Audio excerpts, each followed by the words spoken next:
Hallelujah. Hallelujah. This is Celestial Church of Christ, Divine Light Parish. Celestial Church of Christ, whole world. Celestial Church of Christ from Rhode Island in USA. This is a divine message from our Lord Jesus Christ to the whole Celestial Church of Christ, revealed to the shepherd of this parish. So, if the shepherd can tell the whole world, the Celestial Church of Christ and the whole world, to let them know what the Lord Almighty said regarding the reformation of His church, restoration of His church, as well as the purification of the church of Celestial Church of Christ, whole world. What is the question? The first question is reformation of the church. As the Lord Almighty revealed it to you, we want you to tell the whole Celestial Church of Christ the instruction given to you by our Lord Jesus Christ regarding changes that He has ordained. Hallelujah. Hallelujah. The first question was about the Reformation. During the preaching, I said a little thing about how Almighty God said He wants changes in Celestia. Hallelujah. Hallelujah. We start from the altar.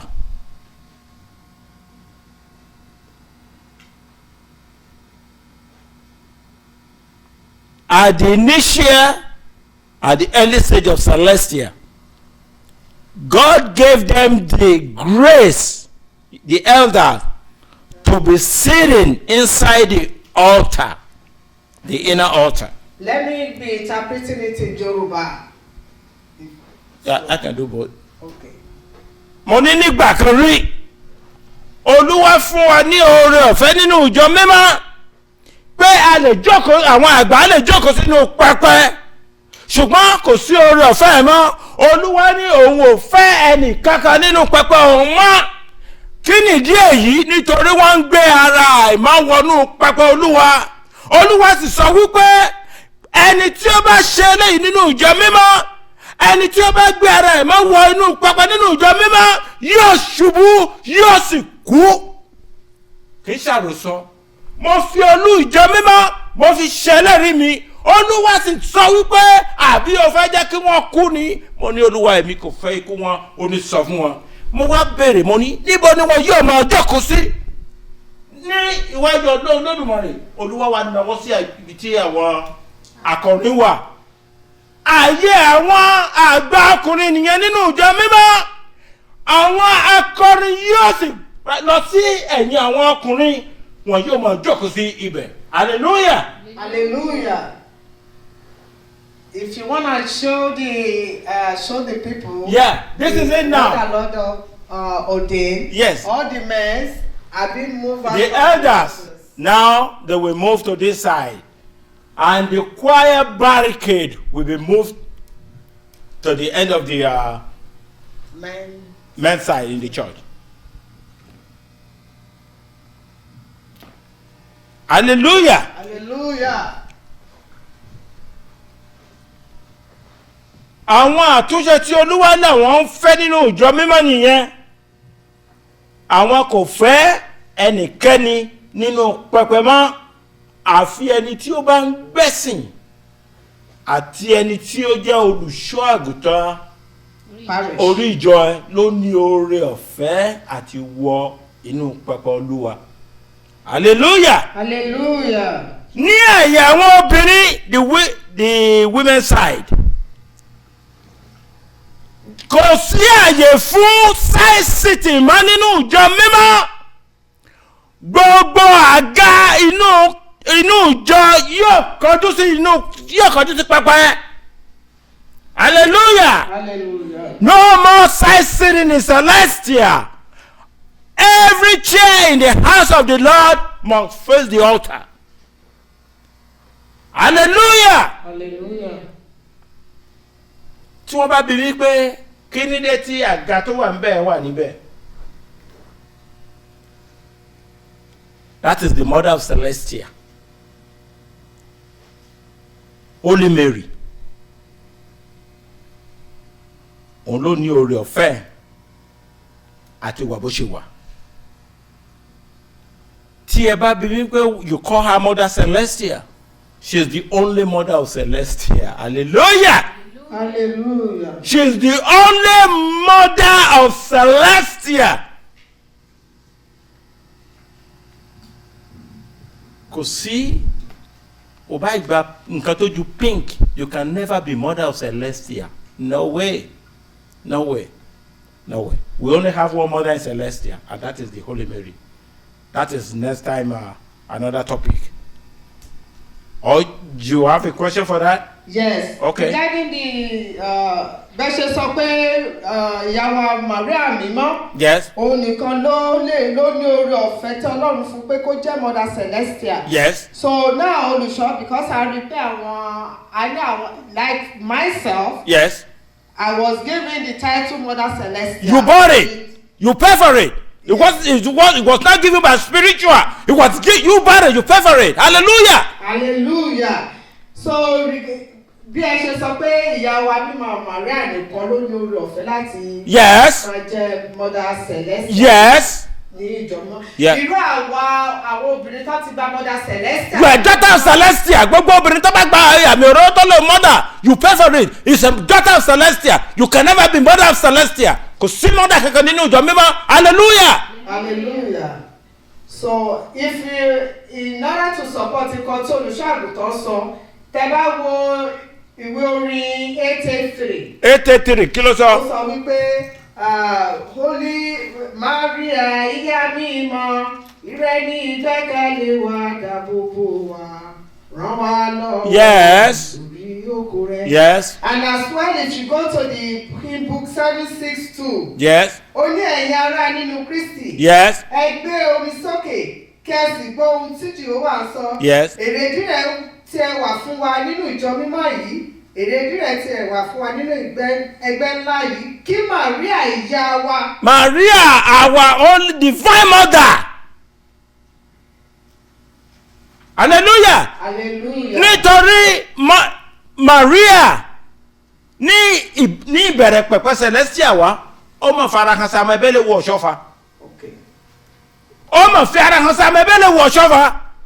Nígbà Pastor Ọ̀ṣọ́fà wọ́n ya ọjọ́ kan ní oṣù July, I believe. First Friday of July. First Friday of July. Wọ́n pè ní Holy Mary Day. And ó dẹ̀ máa wà bó ṣe wà. Nítorí Pastor Ọ̀ṣọ́fà kò fún obìnrin kankan ní Mother Celestia.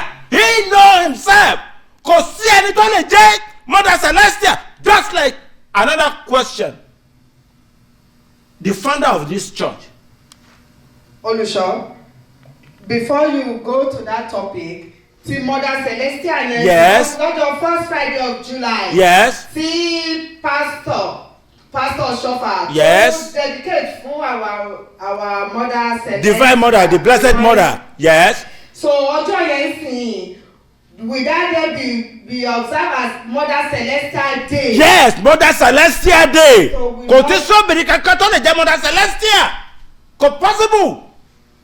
Ní Catholic Church, àwọn kan wọ́n pè ní Holy Mary. If you go to another ní àwọn ìlú míì, àwọn míì á pè ní Our Lady Fatima, àwọn míì á pè ní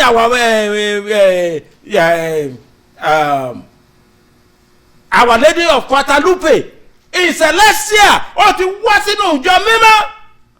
Ó ti wá bá Pastor Ọ̀ṣọ́fà nínú ìjọ mímọ́. And Pastor Ọ̀ṣọ́fà lè ya ọjọ́ kan fún Holy Mary. Tó jẹ́ pé ní oṣù July. And from now on, ó máa jẹ́ Mother Celestia Day. Gbogbo ẹ̀yin tẹ́lẹ̀ gba Mother Celestia, you bought it. It's something made up. It's not given to you spiritually. You pay for it. Hallelujah. Hallelujah. We have only one Mother in Celestia. I don't care what you wear. You can wear pink, you can wear yellow, you can wear whatever you wear. We only have one Mother in Celestia. Hallelujah. Hallelujah. So olùṣọ́, so right now, that is part of the Reformation, restoration. So ibi tí àwọn pastor ṣọfà tó fún àwọn obìnrin lóyè nígbà tí wọ́n wà láyé. ibẹ̀ náà yẹ dé ibẹ̀ náà yẹ dúró sí eléyìí tó kù you pay for it. So because nígbà yẹn àwọn àgbà méje tó máa ń wà ní àwọn àgbààgbà ẹ jáde probably from age 60 over yellow nìkan ni. o title tí pastor ṣọfà tí wọ́n fún yín because gbogbo title wọ̀nyí was spiritually given to pastor ṣọfà. Pastor Shofar did not make it up. Everything in heaven above is in orderly. Hallelujah. Hallelujah. Gbogbo nǹkan ló ní rank ibi tí Ọlọ́run fún oore ọ̀fẹ́ fún Pastor Shofar kó fún wọn ní oyè dé nínú ìjọ mímọ́ ibẹ̀ ló yẹ wà ibẹ̀ ló yẹ sí parí sí. So hallelujah olùṣọ́. So oyè tí àwọn obìnrin àwọn àgbà tó ní tí pastor fún wa dé ní lay superior elder sister. That's it. Right neck. Bẹ́ẹ̀ni lay superior elder sister ibi tí oyè obìnrin parí sí nìyẹn yẹ́nì tí wọ́n máa ń wọ̀ that's about it nǹkan tí Ọlọ́run fún Pastor Shofar nìyẹn hallelujah. Hallelujah. Only one mother no one is celestial is the blessed Holy Mary. Hallelujah olùṣọ́.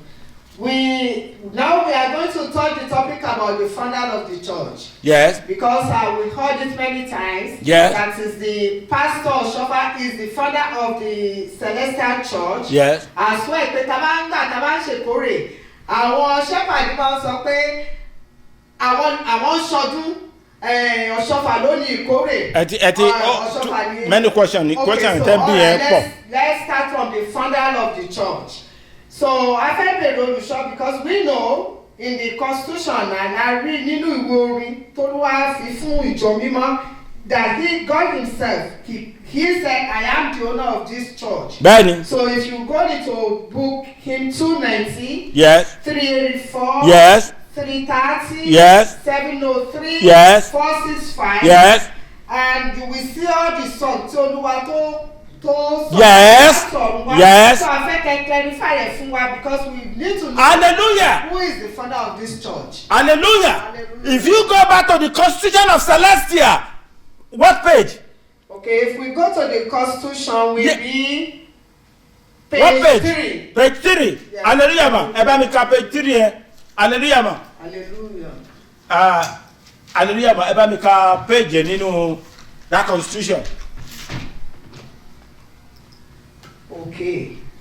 He said, the name of the church came down from heaven. Hallelujah. Divine revelation. Yes. And then when they were trying to, the Lord Almighty allowed by divine order, allowed the pastor to use the title of pastor. Yes. So that is revealed to him.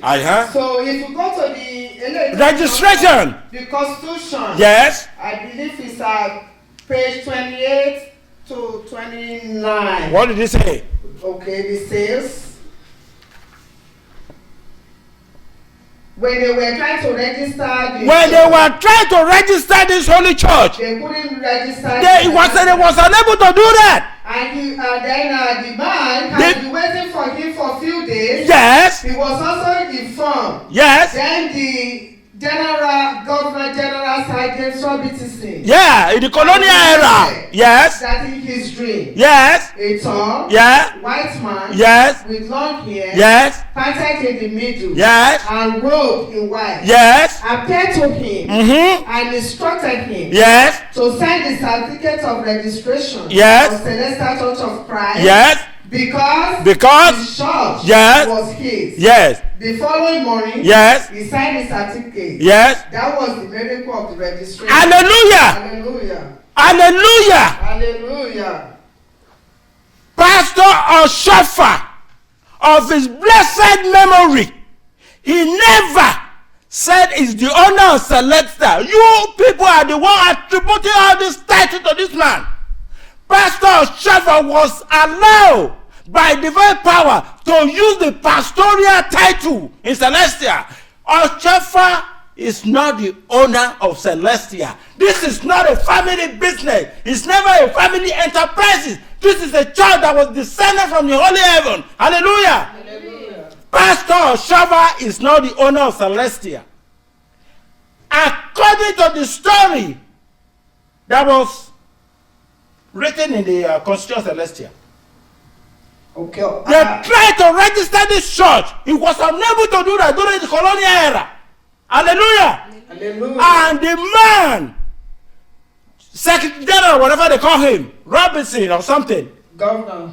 gave a testimony that he had a dream that a man appeared to him in his dream. Very tall, parted his hair, Yeah.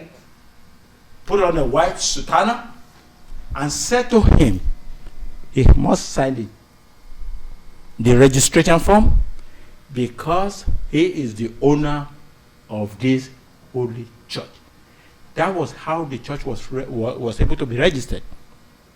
When Pastor Shofa went back there, because they already denied him of the registration, but the person that owned the owner of the church himself appeared to them, and the paper was signed. The man said, the paper had been signed because the owner of this church appeared to him in his dream. Pastor Shofa never claimed that he owned Celestia. If you look at one hymn only come back to say Baba. 384. If you go back to the our hymn book, hymn 384. Jẹ́ ká fọ́ Ẹ jẹ́ ká fi ọpẹ́ fún Baba. Oòrùn òṣùpá wà nínú ìmọ́lẹ̀. Anybody born of human flesh had no power over this holy Celestia. Yes. Bàbá wa ní ọ̀run ló fi ìjọ ìrẹsẹ̀ látọ̀run mímọ́ wá. Àwọn màlẹ́kà sì yọ̀, àwọn áńgẹ́lì yọ̀. Wọ́n yọ̀ nínú Kristi. Hallelujah. Hallelujah. Yes. If you go to 290. In 290. Our heavenly God. Our heavenly God. Hold this celestial. On this holy Celestia. 703. In 703 in the book. Nígbà tí Olúwa sọ ìjọ. Nígbà tí Olúwa tí ó sọ ìjọ mímọ́ kalẹ̀. Pẹ̀lú àwọn ogun ọ̀run mímọ́. Kí ló sọ? Pẹ̀lú àwọn ogun ọ̀run mímọ́. Yes. Nígbà tí Olúwa sọ ìjọ mímọ́ kalẹ̀. Nígbà tí Olúwa sọ ìjọ mímọ́ kalẹ̀. Olúwa jẹ́ ká mọ̀ wípé ìjọ mímọ́ ni the holy Celestia is mine. Báwa lè forí ni. God, hallelujah. Hallelujah. That answer your question. It is So, Olùṣọ́. people. Hallelujah. So, with gbẹ́sẹ̀ báwa sọ̀rọ̀ yìí sìn. Yes. The name, the title tí Ọlọ́run alààyè tó àlá àwọn pastor. Ní pastoral. Yes. Prophet. Yes. Messenger of our Lord. Yes. So, he's not the father of Celestial. Hallelujah. Let me digress again. Nígbà tí Jésù Kristi pẹ̀lú àwọn ọmọ ẹ̀yìn tí wọ́n jókòó tó bi wọ́n, ta ni wọ́n pè mí, ta ni mo jẹ́, ó ti kọjú sí wọn ní ta lè mi. Ó sì sọ wípé the son of living God, ìyẹn Peter ló sọ bẹ́ẹ̀. Jésù sọ pé Peter, báwo ló ṣe sọ? Ṣé ó sọ wípé on this rock I will build my church? Ṣé Peter ló ní Catholic church ni? Torí gbogbo àwọn ọmọ ẹ̀yìn Jésù Kristi Catholic ni wọ́n wà. Peter kọ́ ló ní Catholic church, the same thing likewise Celestia. Ẹnikẹ́ni ò lè own Celestia o. Ẹnikẹ́ni ò lè own Celestia. Kì í ṣe family business o. Hallelujah. Hallelujah. Pastor Shofa dẹ̀ sọ, ó ní nígbà tí òun bá papòdà, ìdààmú yóò dé bá ìjọ mímọ́ nítorí ẹ ó máa jàlé ẹni tó fẹ́ ní ìdíjọ yìí. Ọlọ́dẹ sọ fún yín pé òun yóò gbé òjíṣẹ́ òun dìde. Hallelujah. Hallelujah. Hallelujah. Now, lẹ́ẹ̀kan olùṣọ́ mo béèrè question, so ẹni pé that question is more than the first question. The second question ni pé nígbà tá a bá ń ṣe ìkórè, àwọn máa ń sọ pé ká gbé àwọn ọpẹ́, ká gbé ọpẹ́ pastor. Wọ́n máa ń pè ní founder ńgbà yẹn pé pastor founder. Olùdásílẹ̀ tó gbé ọpẹ́. Ẹni tó ti kú ò lè gbọ́pẹ́ mọ́. Hallelujah. Hallelujah. Ọpẹ́ tiẹ̀ ti wà lọ́run kò gbé ọpẹ́ mọ́. Ẹni the current pastor tó bá jẹ́ pastor wọ́n lè gbé ọpẹ́. pastor Ọ̀ṣọ́fà ti ṣèkórè ẹ̀. Hallelujah. Hallelujah. Another question, nígbà tí pastor Ọ̀ṣọ́fà wà láyé tó bá sọ pé ẹ̀ ṣèkórè, gbogbo ẹni tí ó bá wọ aṣọ tó wọ aṣọ ògo nígbà àwọn nìkórè Ọ̀ṣọ́fà o. Hallelujah. Kó wọ́n sí gbọ́jú Olúwa Olódùmarè. Àwọn ìkórè rere ọ̀nà Olódùmarè tí mo kó wá síwájú ẹ̀, àwọn ọkàn tí mo jèrè rè o. Nítorí ní ayé ìgbàanì wọn yóò gbé wọn ọ̀gbìn ẹran wọn gbogbo ẹ̀ ní in the Bible days. Nǹkan tó ń kọ́ ni àwa la jẹ́ tí pastor Ọ̀ṣọ́fà tó jèrè ọkàn fún Ọlọ́run Olódùmarè. This is àwa ní ìkórè Olúwa yóò sì súre ayọ̀ fún wa. Hallelujah. Hallelujah. Pastor tí ó bá wá jẹ́ current pastor olóní oore ọ̀fẹ́ àti gbé ọpẹ́ ẹni tó ti kó olùgbé ọpẹ́ mọ́. Ó ní aráyé yóò máa yìnyán o bàbá, ó kú tó ti kú kó lè yìnyán, aráyé yóò máa yìnyán o bàbá. Pastor Ọ̀ṣọ́fà ti jẹ́ pẹ̀lú Olódùmarè, ó ti parí iṣẹ́ tiẹ̀ níbi tó parí dé. Ó dẹ̀ ṣe wá láàánú pé ibi tí pastor Ọ̀ṣọ́fà ṣiṣẹ́ dé ní ìjọ mímọ́ ìbẹ̀rẹ̀ iṣẹ́ dúró sí. Hallelujah. Hallelujah. Hallelujah. Hallelujah. Okay, so that is part of the reformation for the Celestial Church of Christ. Olùṣọ́, nígbà the beginning of this segment, mo sọ pé Celestial Church of Christ whole world, because ní àwọn gbogbo àwọn pépà Celestial máa ń rí pé Celestial Church of Christ worldwide.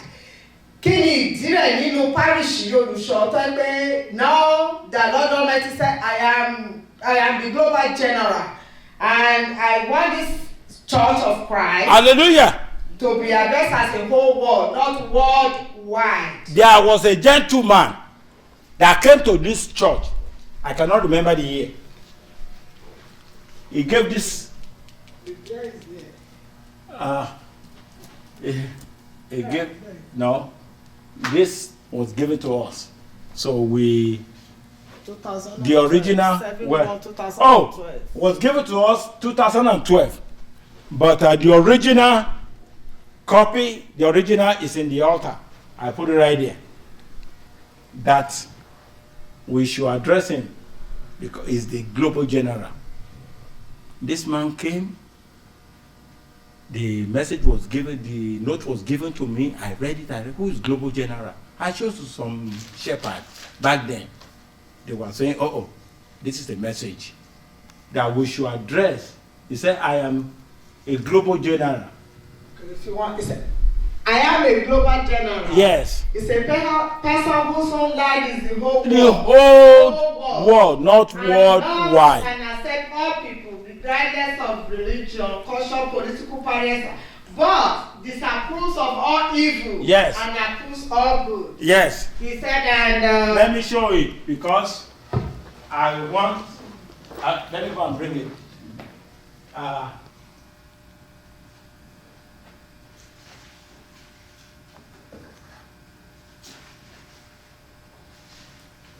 This is where I kept the original because I couldn't understand it myself. This is the original. We cannot laminate this one, Abi. She laminate one way. This is the original given to us. Olùṣọ́. Hallelujah. There's a lot of songs that the Lord Almighty have revealed to the Celestial regarding the whole world, because also we pay ìjọ yìí ni yóò wẹ gbogbo àgbáyé mọ́. If you look at the hymn book 54, only so that the whole world may quake and shake. Yes. And if you go, you look at the hymn book 176, that the whole world should quake and shake. Ọlọ́run ní jẹ́ kí èṣù kó lò wá. It's the whole world, not worldwide. It's the whole world. Hallelujah. Hallelujah. Yes, it's whole world, not worldwide. Not worldwide. Celestial old world. So WHOLE, whole world. Ìjọ mímọ́ kì í ṣe for some group. Fún gbogbo àgbáyé ni nítorí ọkọ̀ kẹyìn fún gbogbo àgbáyé ó dẹ̀ ṣe yàn láàánú pé ọ̀pọ̀ la pé díẹ̀ láyàn nínú díẹ̀ náà bàbá ká wà má wọn hallelujah kì í ṣe gbogbo èèyàn tó wọ sùtánà yìí ló máa wọnú ọkọ̀ náà hallelujah kì í ṣe gbogbo èèyàn tó wà nínú ẹ̀ ló máa wọnú ọkọ̀ náà. The hymn 176 ó ní bàbá paláṣẹ látọ̀run wá kí gbogbo ayé sì wá rírì fúnjọ mímọ́ látọ̀run wá ìjọ yìí ni yóò wá. The whole world not worldwide ìjọ yìí ni yóò wẹ gbogbo ayé mọ́ whole world not worldwide. There's a difference between worldwide and whole world. Hallelujah. Hallelujah. Hallelujah.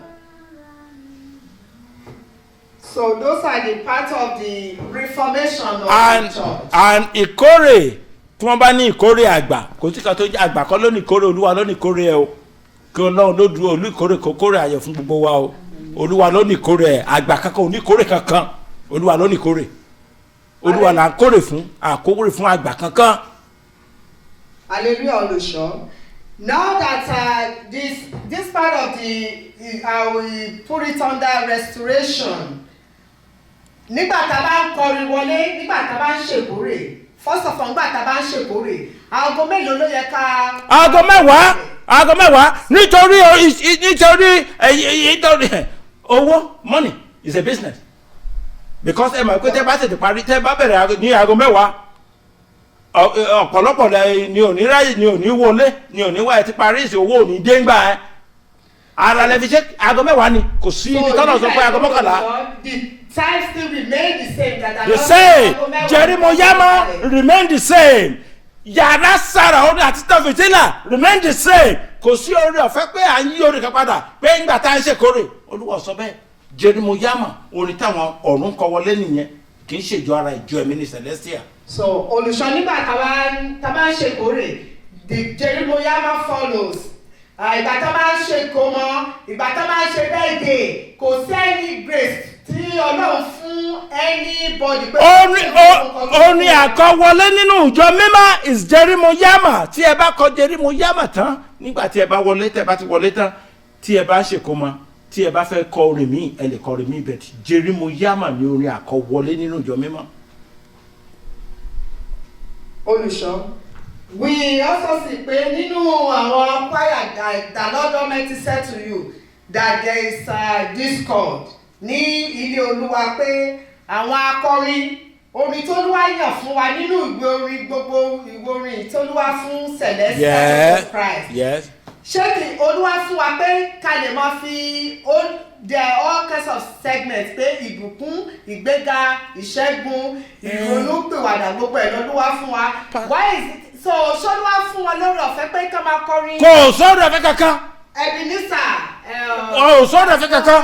Pásítọ̀ Ṣọ́fà nǹkan tí wọ́n fún ọ Pásítọ̀ Ṣọ́fà olómúlẹ̀ gbogbo rẹ̀ ló dẹ̀ ní táìtù tiẹ̀ ìbùkún wà harvest wà ìkórè ìsọmọlórúkọ wà ìṣílẹ̀ wà ìṣẹ́gun wà and so on and so forth. Eléyìí tẹ́ ẹ ṣe ti ara nìyẹn ìjọ ẹ̀mí ni tí orin bá ti yí padà oníwo lẹ fẹ́ kọ ẹ fẹ́ yin babalógun ó wà nù mẹ́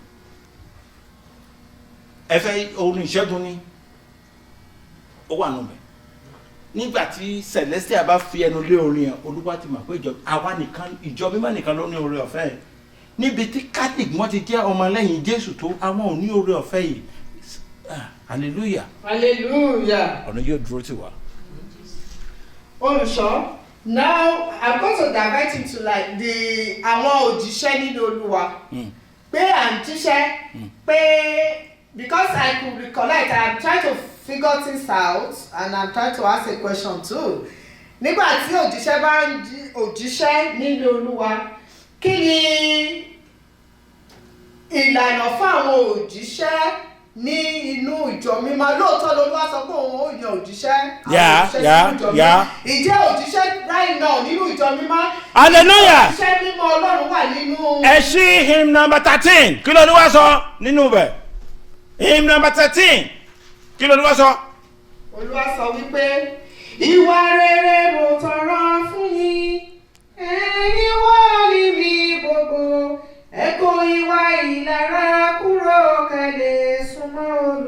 1.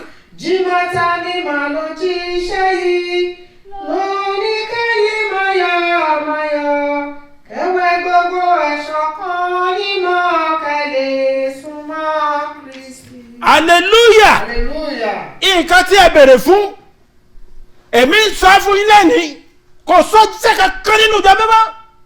Òjíṣẹ́ kankan ò sí níbẹ̀. Wọ́n ti wẹjú, wọ́n ti gbẹgbẹrẹ lọ́wọ́ oṣó, wọ́n ti gbẹgbẹrẹ lọ́wọ́ àjẹ́, babaláwo ti ń dífá nínú ìjọ mímọ́. Hallelujah. Hallelujah. Kò sójíṣẹ́ kankan nínú ìjọ mímọ́. Ó pèrè ẹ̀ ní òjíṣẹ́. Olè, panṣágà, àgbèrè, ọtí mímu, ìwà ìkórira, jẹlọsí, gbogbo ẹ̀ ló wà lọ́wọ́ ẹ̀. Báwo ló ti fẹ́ súnmọ́ Olúwa? Ó dẹ̀ ń sọ fún yín wípé Jímọ̀ta mímọ́ ló ń jẹ́ iṣẹ́ yìí fún yín. Ó ní kẹ́ ẹ wẹ gbogbo ọtí ọkàn yín mọ́, kẹ́ ẹ bá lè súnmọ́ Olúwa Olódùmarè. Gbogbo ọkàn ẹ ìdọ̀tí ìbàjẹ́ ló kú fún busy body.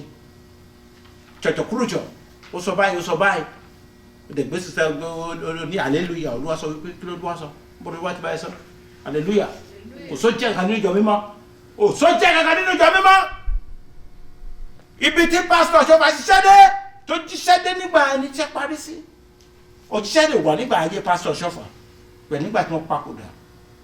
Wọ́n ti lọ wẹjú, gbàgbára lọ́wọ́ oṣó, lọ́wọ́ àjẹ́, babaláwo sáké nínú ìjọ mímọ́. Hallelujah. Kó lọ kó dáríjì. Hallelujah olùṣọ́. Hallelujah.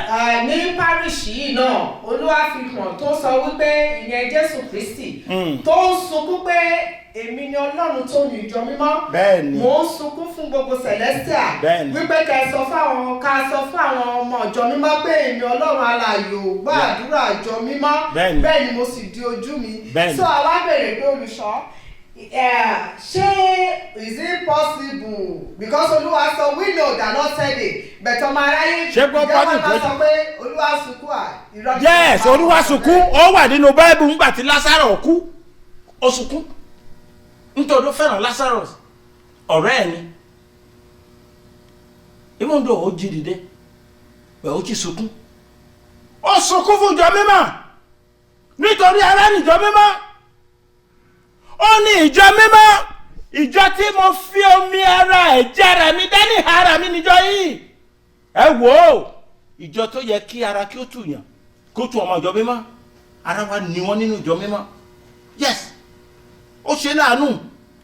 Ó ní ọkọ̀ ìgbàlà lélẹ̀. Wọ́n sọ dá ọkọ̀ àríyá. Hallelujah. Olúwa dúró tì wá. Hallelujah olùṣọ́. Hallelujah. Ẹ sọ sí pé because ó wà nínú ìwé 176 tó fún àwa ìjọ mímọ́. Ó ní láti wá ṣe ìdájọ́ ayé, ikú rẹ̀ lórí àgbélébú. Yes. Ẹ̀jẹ̀ àti omi tó ń ṣàn Ní ìhà rẹ̀. kúrò nínú ìhà mímọ́ rẹ̀. Yeah. Kò gbọ́dọ̀ lọ sórí asán. Oh yes. Gbogbo ojú yóò sì tún rí. Bẹ́ẹ̀ni. Bẹ́ẹ̀ni mímọ́ rẹ̀.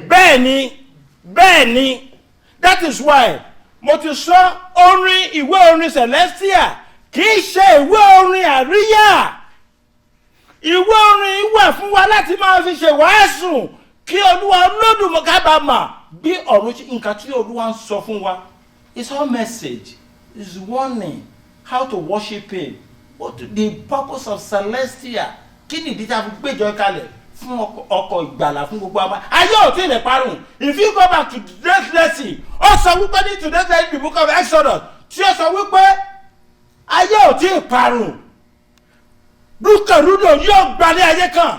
Hallelujah. Hallelujah. Ó ní bàbá kì yóò mọ ọmọ, ọmọ kì yóò mọ bàbá wọ́n wọn para wọn dànù. Ayé ò tí ì lè pa nítorí ayé ò tí ì mọ ọkọ̀ ìgbàlá yìí nítorí ọkọ̀ ti gún sébùté ṣùgbọ́n ayé ò tí ì mọ Celestial. Hallelujah. Hallelujah. Ó ti fún wa ní ìwé orin náà nínú ìwé orin ìjọ mímọ́. Ó ní rúkèrúdò yóò gba ayé kan àsìkò wà tí bàbá kì yóò gbàdúrà mọ́. Gbogbo ẹ̀ yóò dọ́kun. Hallelujah. Hallelujah. Olúwa ò tí ì ṣèdájọ́ ìjọ mímọ́ nítorí 99.999% ẹ tó wà ní ìjọ mímọ́ ọmọ ìtumọ̀ ìjọ mímọ́. Hallelujah. Hallelujah. Ẹni gbogbo wọn kàn gbọ́ sùtánà sọ́run mò ń lọ sí ìjọ mímọ́ láti ṣe kíni. Hallelujah. Hallelujah.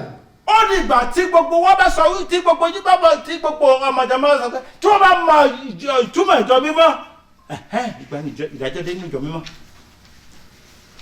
Olùṣọ́, So because I saw this in prayer, I think ìrìn àjò ìjọ mímọ́ ẹ lọ wo second lesson ní kí ẹ wo second lesson ní the book of Mark 13 I believe àti the first lesson ní àti the first lesson ní mi ò which one is which. Exodus 16. Exodus 16. 1 to 7. Ẹ kà á délẹ̀ the book of Exodus 16 from verse 1 to 17 and the second lesson for today kini Mark 13. Mark 13 1 to 13. 1 to 13 ẹ lọ kà á délẹ̀ meditate on it ìrìn àjò celestial nìyẹn hallelujah. Hallelujah.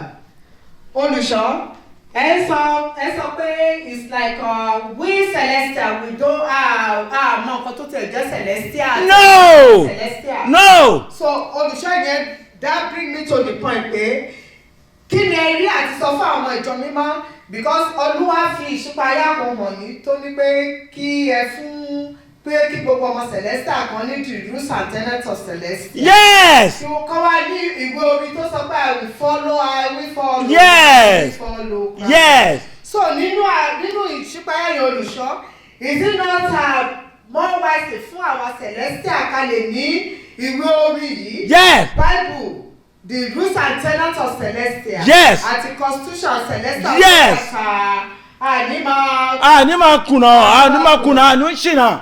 So ṣe olùṣọ́ ṣe will you be wise pé kẹ́ ẹ lè advice gbogbo celestial? Yẹ́ ó dáa kí gbogbo ọmọ ìjọ mímọ́ kó ní ìwé orin kó sì ní ìwé ìlànà celestial àti constitution kẹ́nikẹ́ni má kó yín jẹ kó má bàa kó yín ṣìnà hallelujah. Hallelujah. tó o bá ti ní kankan nínú àwọn ilé ọkàn wá sínú ìjọ lásán ni because o mọ irú ìjọ tó ti ń worship celestial kì í ṣe ìjọ fàájì hallelujah. Hallelujah. Ìjọ celestial ó yàtọ̀ ọ̀pọ̀ ni òmò túmọ̀ ìjọ mímọ́ ìjọ tí ó jẹ́ pé ó wà tí Ọlọ́run sọ àwọn wòlíì kalẹ̀ ó gbé òjíṣẹ́ kalẹ̀ Olúwa nítòótọ́ òjíṣẹ́ wà nínú ìjọ mímọ́ hallelujah. Ṣùgbọ́n ẹni tó bá sin baba ní mímọ́ ni o àìlè sin baba ní mímọ́ oníjẹ́ kan gbàgbọ́ra lọ́wọ́ oṣó gbàgbọ́ra lọ́wọ́ àjẹ́ kankan rèé nínú ìjọ mímọ́ oṣó kò lè wọ́kànnà wọ́n yóò gún lẹ́sẹ̀ èbúté o àjẹ́ kò lè wọ́kànnà wọ́n yóò gún lẹ́sẹ̀ èbúté babaláwo kò lè wọ́kànnà wọ́n yóò gún lẹ́sẹ̀ èbúté òfò hallelujah. Hallelujah. Nítorí mímọ́ ni Ọlọ́run.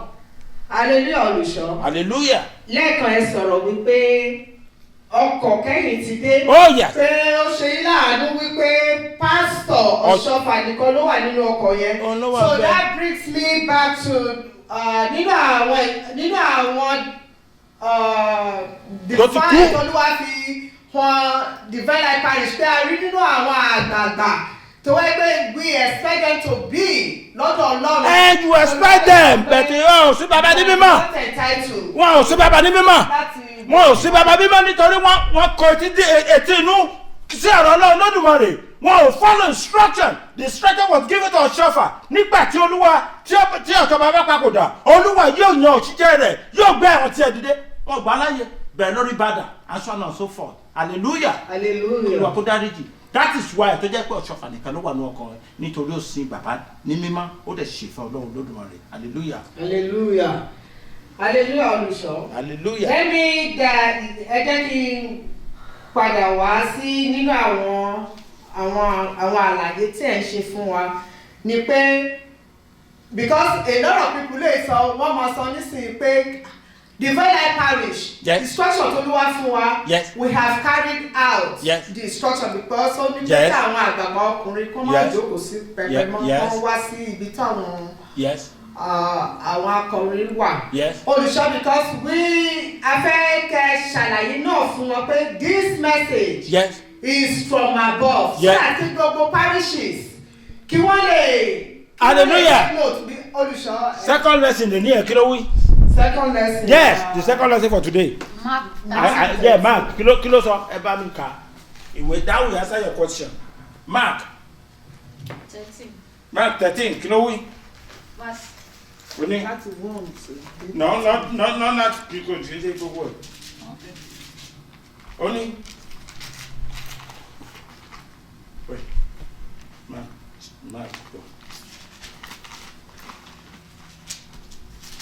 Ẹ̀yin etí mi. Mark 13. So Oni. Oh, verse 5. And Jesus said to them, okay. And Jesus answering them began to say, take heed lest any man deceive you. But first one here. 5. 5? Yes. Yeah. Don't let no one fool you, yes? For many shall come in my name, So many shall call my name. saying, I'm Christ, I am Christ. and shall deceive many. Yes. And when ye shall hear of wars, Yes. and rumors of wars, Yes. be ye not troubled, Yes. for such things must needs be, Yes. but the head shall not be the head. Yes.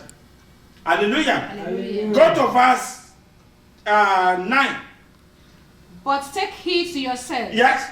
for they shall deliver you up to councils, Yes. and in the synagogue he shall be beaten, Yes. and he shall be brought before rulers and kings for my sake, Yeah. for a testimony against them. Yeah.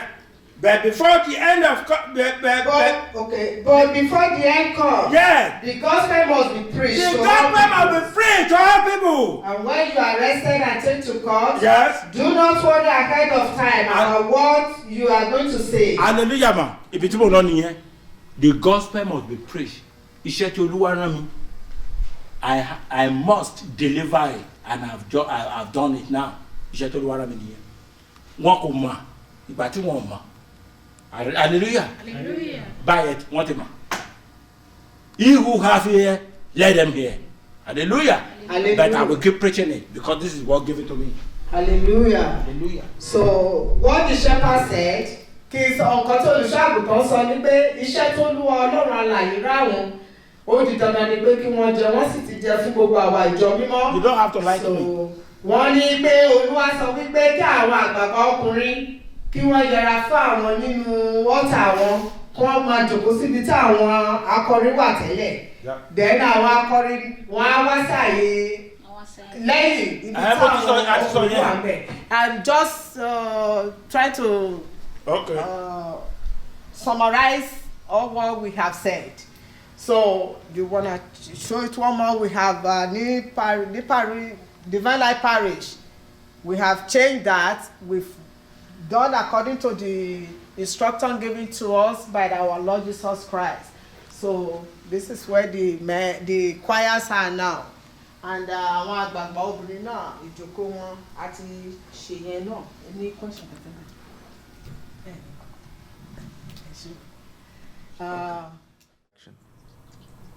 Ẹ̀yin ọmọ ìjọ mímọ́ ẹ ti gbọ́ iṣẹ́ tó Olúwa rán wa. Ẹni tí ó bá ní ìbéèrè àbí tí ó fẹ́ gbọ́ tó ní nǹkan tó fẹ́ bi wá ẹ pé orí ìjọ yìí a ó sì dá yín lóhùn. Olúwa yóò wà pẹ̀lú yín. Olú ìjọ mímọ́ yóò dúró tì yín. Ìmísí ọ̀run yóò jẹ́ tiwa. Be blessed. Thank you.